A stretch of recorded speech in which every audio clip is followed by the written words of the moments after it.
হরে কৃষ্ণ, জয় রাধে গোবিন্দ। শুভ সকাল বন্ধুরা, চলো।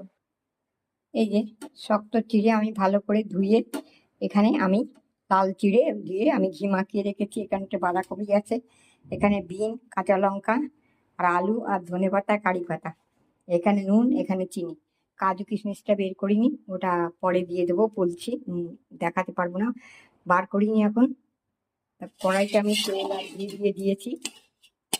অনেক তেল ঘি দিয়ে করি না, অল্প দিয়েই করি। আমি প্রথমে এগুলো দিয়ে দিলাম সব, কারি পাতা, ধনে পাতা, আলু, বিন, নুন। প্রথমে এগুলো একটু নেড়ে দেবো। একটু বাঁধাকপি দিয়ে দিলাম,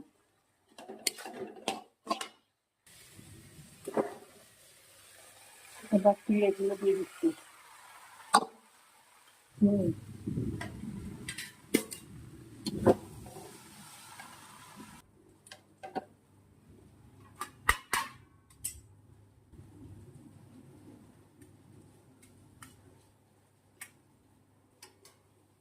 হয়ে গেছে আমার চিড়ের পোলাও। কাজু কিশমিশ দিয়ে এর মধ্যে আর একটু উপরে দিয়ে দেবো ধনে পাতা কুচিয়ে কাটিয়ে দিচ্ছি। চলো, হরে কৃষ্ণ, জয় রাধে গোবিন্দ। চিড়ের ফ্রাইড রাইস ছিল আমার সব ঠাকুরের জন্য।